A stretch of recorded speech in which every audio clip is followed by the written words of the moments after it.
آیت نمبر ہے 81۔ بسم اللہ الرحمن الرحیم۔ الحمد للہ رب العالمین، والصلاة والسلام على سید الانبیاء والمرسلین وعلى آلہ واصحابہ اجمعین۔ اما بعد فاعوذ باللہ من الشیطان الرجیم، بسم اللہ الرحمن الرحیم۔ وقل جاء الحق وزهق الباطل ان الباطل كان زهوقا۔ صدق اللہ مولانا العظیم۔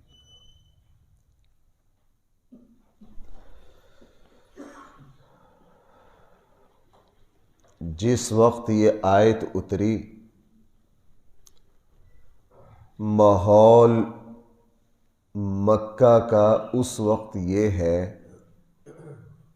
کہ رسول اللہ صلی اللہ علیہ وسلم کے رفقا ساتھی اپنی جان بچانے کے لیے ہجرتیں کر رہے ہیں، اور مکہ کی زمین رسول اکرم صلی اللہ علیہ وسلم پر 100% تنگ کر دی گئی ہے۔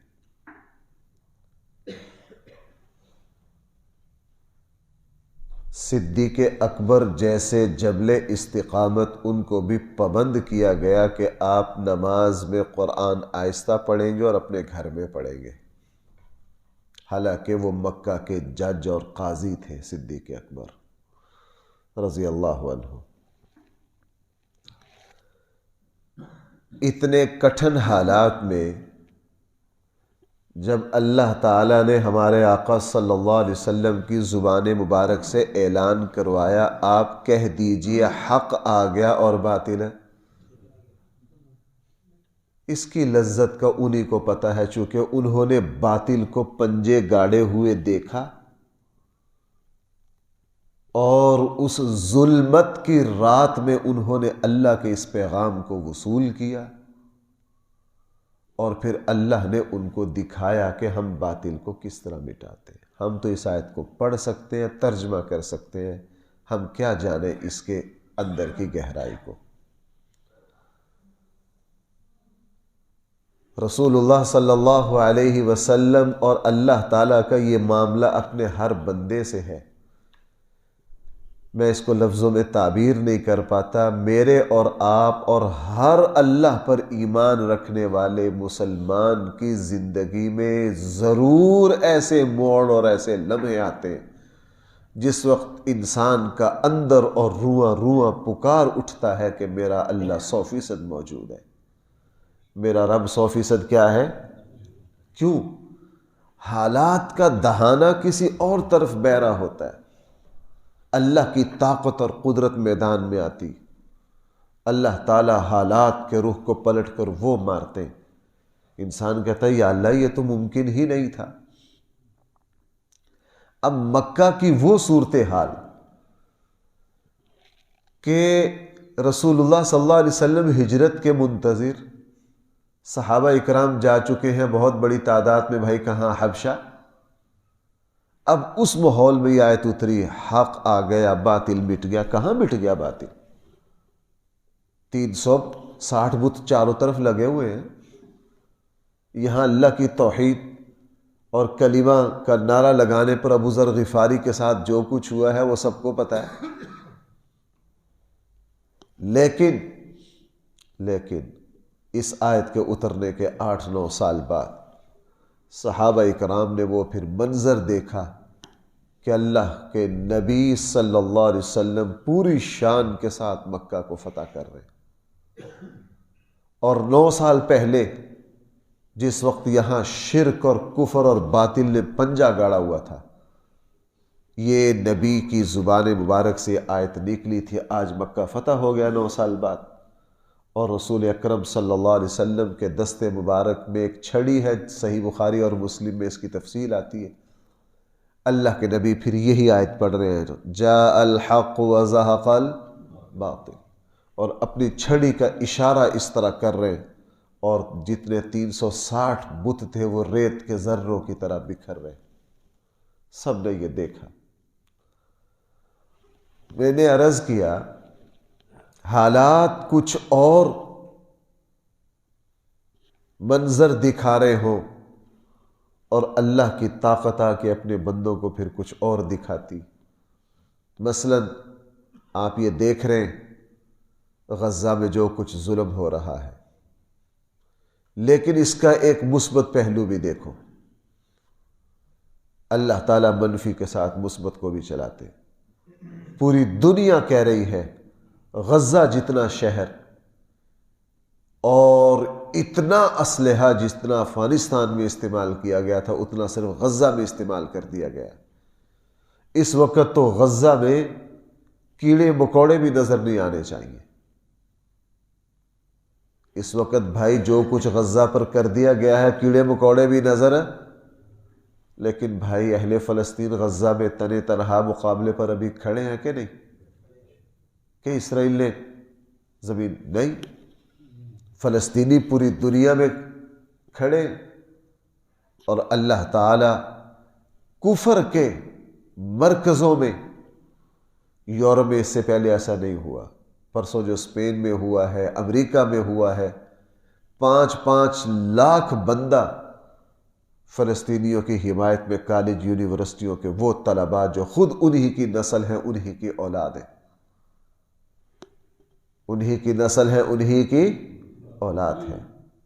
بہرحال میں اس تفصیل میں نہیں جاتا، مجھے تو اس آیت کی تشریح عرض کرنی ہے. اللہ جل جلالہ اپنے بندوں کو حالات کے دہانے سے ہٹ کر اپنی قدرت کے کرشمے دکھاتے. رسول اکرم صلی اللہ علیہ وسلم کی زندگی میں تو یہ اتنے ہیں. آپ کو پتہ ہے غزوہ خندق میں کیا صورتحال تھی؟ حناجرہ، تمہارے جو دل ہیں وہ تمہارے حلقے میں اٹک گئے تھے، گلے میں. قرآن کہہ رہا ہے اتنے مشکل حالات ہیں. سورہ احزاب کے دوسرے رکوع میں جب زمین تم پر تنگ پڑ گئی تھی، خندق کھودنی پڑی. لیکن آپ سب کو پتہ ہے جس وقت بے بسی میں خندق کھود رہے تھے رسول اللہ صلی اللہ علیہ وسلم، وہ مشہور واقعہ جو آپ نے کدال ماری پتھر پر، کیا فرمایا؟ مجھے کیا دکھایا گیا؟ مجھے یمن کے، کیسر کے، فلاں کے محل دکھائے گئے. اب حالات کچھ اور کہہ رہے ہیں. منافقین نے کہا واہ واہ، کھانے کو روٹی نہیں، پتھر باندھ رکھے، اور ان کو کیسر و کسریٰ کے خزانے نظر آ رہے ہیں. تو بھائی غزوہ خندق کے چند سالوں بعد پھر دنیا نے دیکھا کہ نہیں؟ دنیا نے دیکھا. اور آپ اس آیت کو سمجھنے کے لیے وہ مشہور واقعہ بھی ذہن میں رکھیے. ابھی ہجرت ہوئی نہیں ہے، اور جس ماحول میں رسول اللہ صلی اللہ علیہ وسلم نے یہ آیت پڑھی ہے وہ دجل اور باطل کا بھی ماحول پوری مضبوطی کے ساتھ قائم ہے مکہ میں. آپ علیہ السلام نے عثمان بن طلحہ سے کہا تھا کہ مجھے بیت اللہ کی چابی دینا، میں ذرا اندر نماز پڑھنی. اس نے کہا توبہ نعوذ باللہ، توبہ نعوذ باللہ. حضور سے کیا کہا؟ آپ کون؟ آپ کون سا کو مکہ کے سردار ہیں؟ یہ تو سرداروں کو ملتی ہے. رسول اللہ صلی اللہ علیہ وسلم کو چابی دینے سے انکار بھی کیا، اور ساتھ اللہ کے نبی کی بہت توہین اور بدتمیزی اور گستاخی بھی کی. رسول اللہ صلی اللہ علیہ وسلم نے فرمایا عثمان ایک وقت آئے گا یہ چابی کا مالک میں بنوں گا. اور آپ کو پتا اس نے آگے سے کیا کہا تھا؟ اس نے کہا تھا اللہ قریش پر وہ دن نہ لائے. کیا قریشی سردار مر جائیں گے اس دن کہ چابی کے والی وارث آپ بنیں گے؟ اب آپ کو پتہ یہ ہے زحق الباطل، اس وقت باطل وہاں مضبوطی سے تھا. عثمان بن طلحہ نے کہا آپ کے ہاتھ میں چابی. لیکن بھائی پھر چند سالوں کے بعد ہوا، چابی کس کے پاس تھی؟ نبی کریم صلی اللہ علیہ وسلم. عثمان بن طلحہ شرمندگی اور ذلت سے ایک پہاڑی میں چھپ گیا جا کہ بات بھی سچی ہو گئی اور میں نے کہا تھا. یہ اللہ کے نبی نے فرمایا پتہ کرو کدھر ہے. حضرت علی وغیرہ اس کو تلاش کر کے لائے. اب چابی تو پیش کر دی لیکن شرمندگی سے نظر نہ اٹھے. رسول اللہ صلی اللہ علیہ وسلم نے مسکرا کے فرمایا ہاں عثمان بن طلحہ، آج چابی کس کے ہاتھ میں ہے؟ آج چابی کس کے ہاتھ میں ہے؟ اب چابی اس نے پیش کی، رسول اللہ صلی اللہ علیہ وسلم نے بیت اللہ اندر جا کے نماز پڑھی، نماز کے بعد پھر پوچھا عثمان بن طلحہ کدھر ہے؟ وہ تو چونکہ غفور الرحیم رب کے رؤوف الرحیم نمائندے ہیں، جس طرح اللہ تعالیٰ کے ظرف کی کوئی حد نہیں ہے تو رسول اللہ صلی اللہ علیہ وسلم کی ظرف کی بھی کوئی حد نہیں ہے۔ پھر عثمان بن طلحہ کو بلایا اور عثمان بن طلحہ نے مانا کہ بالکل میں نے آپ سے یہ بے ادبی کی تھی، آج وہ دن آ گیا ہے کہ اللہ نے چابی اور شان و شوکت آپ کو دی ہے، میں معذرت کرتا ہوں، میں معافی مانگتا ہوں۔ رسول اللہ صلی اللہ علیہ وسلم نے معذرت بھی کر لی، چابی بھی دے دی اور ان کو خوشخبری بھی دے دی کہ قیامت تک یہ چابی تیری ہی اولاد میں، جب تک ایک خبیث حبشی نہیں آئے گا وہ اس بیت اللہ کو منہدم نہیں کرے گا، وہ قیامت کے بالکل آخری مرحلے میں آنا ہے، اس وقت تک چابی کس کے پاس رہے گی؟ عثمان بن۔ اگر آج سعودی بادشاہ نے بیت اللہ کے اندر جانا ہے تو چابی انہی سے مانگنی ہے، انہوں نے چابی دینی ہے، وہی قبیلہ ہے، وہ چابی دے گا تو بیت اللہ کھلے گا۔ رسول اللہ صلی اللہ علیہ وسلم نے اس ماحول میں فرمایا۔ بھائیو، یہ آیت بہت ہی ایمانی ہے، میرا اور آپ کا وجدان اس بات کو بتاتا ہے۔ میرے اور آپ کے اوپر ایسے زندگی میں حالات آتے جہاں اسباب بے بس ہو جاتے، زمینی حقیقتیں ہمیں کچھ اور کہتی ہیں، اللہ تعالیٰ کی قدرت اور طاقت میدان میں آتی ہے، وہ ہمیں دکھاتی ہے کہ اے میرے بندو، جو زمین کے حالات، جو زمین کی صورتحال تمہیں کہہ رہی ہے، ہوتا وہ نہیں ہے، ہوتا وہ ہے جو ہماری طرف سے فیصلہ ہوتا ہے۔ اس لیے رسول اکرم صلی اللہ علیہ وسلم جب مکہ فتح پر تشریف لائے تو آپ علیہ السلام کی زبان مبارک پر یہ آیت تھی، آپ فرما رہے تھے وَقُلْ جَاءَ الْحَقُ، اے نبی جی آپ اعلان کر دیجئے حق آ گیا، وَزَهَقَ الْبَاطِلُ، اور باطل مٹ گیا۔ کیوں؟ إِنَّ الْبَاطِلَ كَانَ زَهُوقًا، باطل ہمیشہ مٹتا رہے گا۔ دیکھو بھائی میری بات سننا، باطل جو ہے نا اس کا وقتی شور شرابہ بہت ہوتا ہے۔ اللہ نے اس زمین کے اوپر بسنے والوں میں یہ ایک فطری فیصلہ کیا ہے کہ باطل جو ہوتا ہے نا وہ وقتی طور بہت اٹھتا ہے۔ بقول مولانا روم کے، مولانا روم بعض دفعہ ایسا لفظ کہہ جاتے ہیں وہ ہوتا فحش ہے، لیکن میں نے بڑا غور کیا، مولانا روم لفظ اگرچہ فحش استعمال کر دے لیکن حقیقت سمجھا جاتے ہیں۔ مولانا روم نے فرمایا جھوٹ اور باطل کا عروج اس طرح ہے جس طرح فاحشہ کی ادائیں، جو صرف چند لمحات اور کچھ زمانے کے لیے ہے۔ اس شباب پر جب زوال آئے گا تو اس فاحشہ کا ذکر دنیا کی داستانوں میں نہیں ملے گا۔ مولانا روم نے وہاں لکھا ہے کہ ایک آوارہ اور فاحشہ کیا جانے کہ ایک پاک باز بیوی اور عورت کا کیا مقام ہے۔ وہ وقتی ادائیں ہیں۔ باطل جب اٹھتا ہے نا، باطل جب اٹھتا ہے تو وہ وقتی شور شرابہ ہوتا ہے، لوگ سمجھتے ہیں پتہ نہیں بس اب گئے، نہ ایسا نہیں ہے۔ وہ جیسے مشہور بات ہے نا، جھوٹ کے پاؤں نہیں ہوتے، باطل کو قرار نہیں ہوتا، باطل کو قرار، وگرنہ یار ایک وقت تھا پاکستان بننے سے پہلے برطانوی حکومت میں جب مرزا غلام احمد قادیانی کا فتنہ اٹھا، بڑے بڑے عہدے برطانیہ کی طرف سے ملتے ہی ان کو تھے جو قادیانی ہوتے تھے۔ میں نے آپ سے کئی مرتبہ عرض کیا، آپ ربوہ جاؤ، ربوہ کا قبرستان دیکھو، چونکہ قادیانی سارے پاکستان کے بڑے لوگ کہاں دفن ہوتے ہیں؟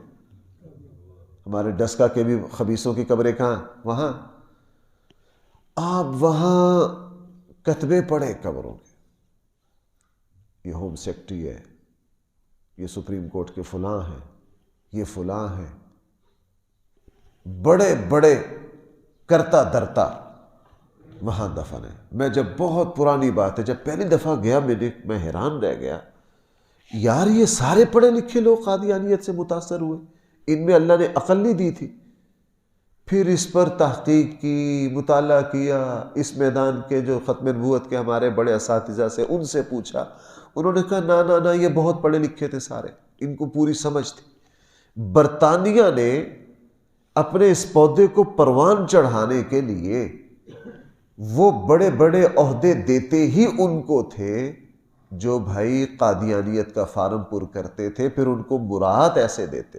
آپ کو پتا پاکستان کا پہلا وزیر خارجہ ہمارے شہر کا ہے، اور وہ کیا ہے؟ قادیانی۔ اور اسی وزیر خارجہ نے 47 کے بعد جب پوری دنیا میں جہاں جہاں پاکستان کے سفارت خانے آئے نا، تو اس میں قادیانی سفیر ہی اس نے منتخب کیے۔ وہ تو تقریباً 62-63 میں پھر پاکستان کے ایک صحافی تھے، انہوں نے یہ راز کھولا۔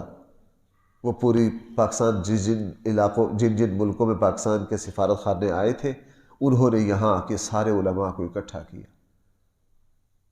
حمید نظامی جو تھے، جب یہ گئے تو حمید نظامی نے یہ بات پکڑی تھی، اس نے لاہور واپس آ کے پھر سارے علماء کو جمع کیا، اور اس نے سارے علماء کے سامنے صورتحال رکھی کہ میں یہ ملک دیکھ کر آیا ہوں، وہاں پاکستان کے جو سفارت خانے ہیں نا، وہ سفارت خانے نمبر 2 پر ہیں، وہ قادیانیت کے مرکز نمبر 1 پر ہیں۔ پھر یہاں حرکت شروع ہوئی، اور اللہ تعالی ہمارے اوپر کے نسل کو، علماء کو، ان کی قبروں پر لاکھوں رحمتیں برسائے۔ انہوں نے جیلیں کاٹی، سزائے موت ہوئی، تحریکیں چلائیں، تمام مکاتب فکر نے آپس کے سارے اختلاف بھلا کر پھر وہ دن بھی آیا جب پاکستان میں قادیانیت کو کافر قرار، کہاں برطانوی پارلیمنٹ سے ان کے لیے مراعات منظور ہوتی تھی، اور اللہ تعالیٰ نے اسی زمین پر ان کو کافر قرار دیا۔ دجل اور باطل یوں اٹھا، لیکن اللہ تعالیٰ نے بھائی اس کو بڑی جلدی کیا کر دیا؟ ذلیل و رسوا کر دیا۔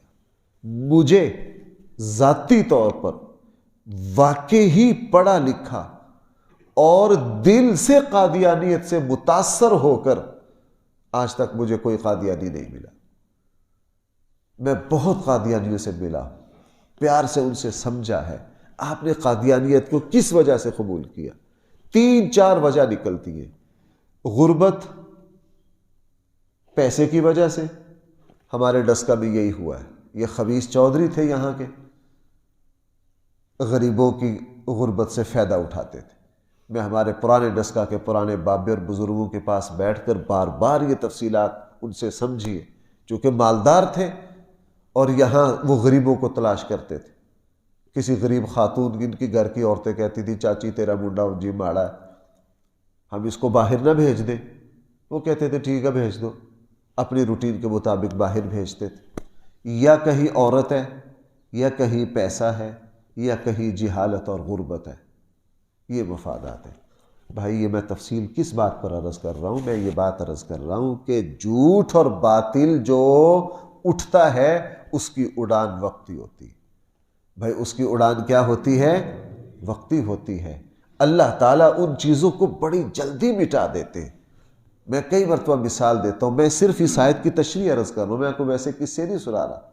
آپ کو پتہ ہے 2001 میں امریکہ جب ہمارے خطے پر حملہ آور ہوا تو یوں لگا کہ یہاں دین کی ہر چیز ملیا بیٹ کرتی جائے گی، تمام ٹی وی چینل، تمام میڈیا خریدا گیا، اور ہمارے ایک بہت بڑے بزرگ نے اللہ تعالیٰ ان کی قبر پر لاکھوں رحمتیں برسائے، انہوں نے جس وقت یہ کہا تھا کہ جو امریکی فوج کی حفاظت کر رہے ہیں میں ان کو شہید نہیں مانتا، بڑا طوفان برپا ہوا، بہت طوفان برپا ہوا۔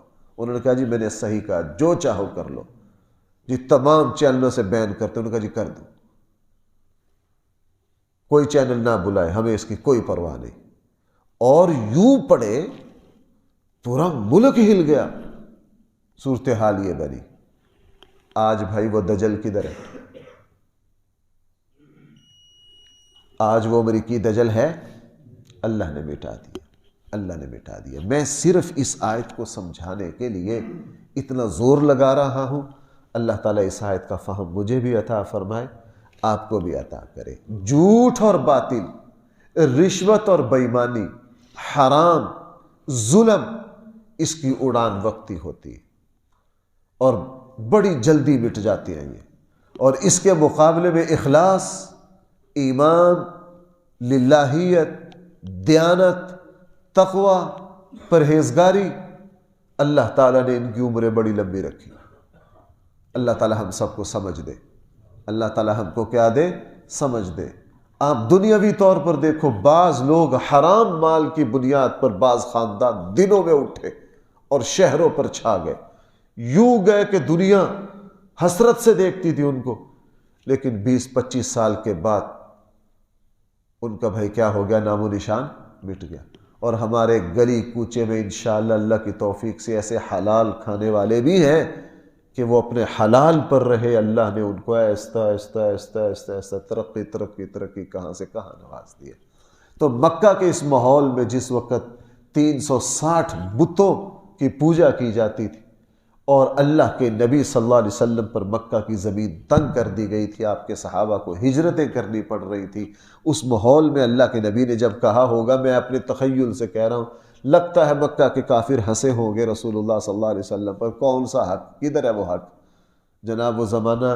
لیکن بھائی چند سالوں کے بعد اللہ تعالیٰ نے پھر مکہ کو فتح کیا، صرف فتح ہی نہیں کیا بھائیو، میری آخری بات سنو، پھر رسول اللہ صلی اللہ علیہ وسلم نے اعلان کیا کہ یہ مکہ جو ہے ہمیشہ اسلام کا مرکز رہے گا قیامت تک، قیامت کے آخری لمحات سے پہلے کے فتنوں سے پہلے تک یہ مکہ اسلام کا مرکز رہے گا، یہاں ہمیشہ اللہ تعالیٰ کی توحید کا ڈنکا بجتا رہے گا۔ اعلان کیا اور اللہ تعالیٰ نے باطل کو مٹا دیا۔ اس لیے قرآن کہہ رہا وَقُلْ جَاءَ الْحَقُ، لوگو حق آ گیا، باطل مٹ گیا، إِنَّ الْبَاطِلَ كَانَ زَهُوقًا، چونکہ اللہ تعالیٰ نے ہمیشہ باطل کو مٹانے کے لیے ہی پیدا کیا ہے۔ اللہ تعالیٰ ہم سب کو صحیح فہم عطا فرمائے۔